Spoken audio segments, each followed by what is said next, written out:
If you're new to Wuwa, there is a really good chance you're wasting resources without even realizing. And the worst part, some of these mistakes can slow your account down for weeks. So today I'm giving you some beginner tips that I wish someone told me on day 1 because fixing these early will save you a ridiculous amount of time. So for the first mistake, you just decided to try out your luck and see what you can get with the 5-star characters, banners, and then you just see what will happen. Maybe I can get lucky, maybe I'm not. Well, in this case, I'm not, and I got a 4-star character. At some point, you will get a ridiculous amount of 5-star characters, even exceeding the 12 4-stars. Now, the thing that I did wrong, as you can see from the beginning, I leveled up a lot of characters to a very high level, and that was definitely not worth it. So what I would say you would do is just focus on the 5-star characters and save your resources until you get another 5-star character. When you start the game, you'll be getting Rover, you'll also get Yang Yang, Baiji, and Sanwa. My tip would be level up Rover as much as you can, also Yang Yang, and maybe Baiji for the heals. Now, what also other people are doing wrong is they're trying to build all of their echoes all at once. Just keep in mind that before level 20 in the databank, you will not be getting the 5-star echoes which you will be wanting to upgrade. So upgrading all your 4-stars and 3-stars will be useless, especially at the beginning of the game, and you would just be throwing out resources in the trash. And my tip would be merging them, so there will be a higher chance for you to level up, getting the new echoes that you did not explore yet, or maybe a higher level of the same echo you got. And if you don't have the enough damage that you want to get out of your character, I would say try to upgrade the echo until level 20, because level 20 only uses 16 of the tubes, while level 25 uses 29 of the tubes. That's 13 more resources that you should save, and use that to build a different echo also until level 20. Something also really important that I want to talk about is people not spending their wave plates. As you can see, my wave plates are almost capped, and I've been really busy for the last 2 days, and all my excess wave plates turned into wave plate crystals, which is not ideal because each one needs 12 minutes to be created, while the regular wave plates take only 6 minutes to be created, which means from the little Miss Verena,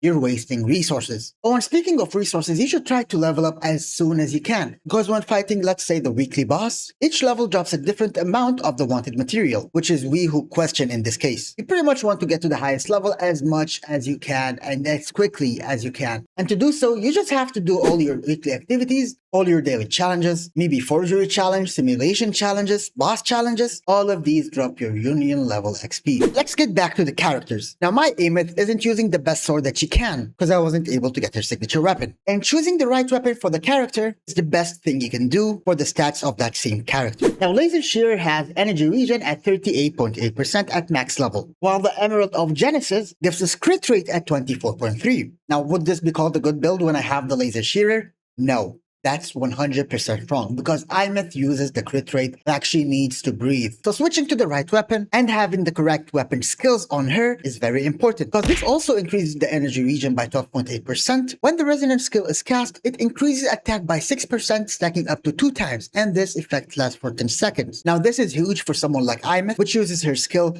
constantly. One more thing I really want to talk about is actually exploring your map and having all the regions explored at 100%. You would get loot, you would get airstrikes to get more characters, and you would also experience the entirety of the game. But doing so with your legs will feel very painful. Now you have 2 options. Either using the loot mapper and you get to find random chests around the area and around the loot mapper radius, or you can use an interactive map website. And my personal tip is use the interactive map, get to know where you're exactly located, and then use the loot mapper to get a huge area that you can explore. Now for the final tip, I would say please do not use your Solvent crystals to try to level up your account faster. Why, you may ask? Because that's the same reason I told you guys to level up as fast as you can, because at that point the rewards that you'll be getting out of level 4, for example, will be way less than what you would get out of level 90. Unfortunately, I cannot show the difference between level 50 and level 90, but I would leave an image showing how the difference is huge. And these are the beginner's mistakes that everybody make while starting Wuthering Waves. And if you follow this video, you'll save yourself a massive amount of resources and your account will grow faster. And if you're already a veteran, what one mistake you made that you'd want to warn new players about? Drop it in the comments, I read every single one. And that was it for me. My name is Valian. If you enjoyed this video, please don't forget to smash that like button and subscribe.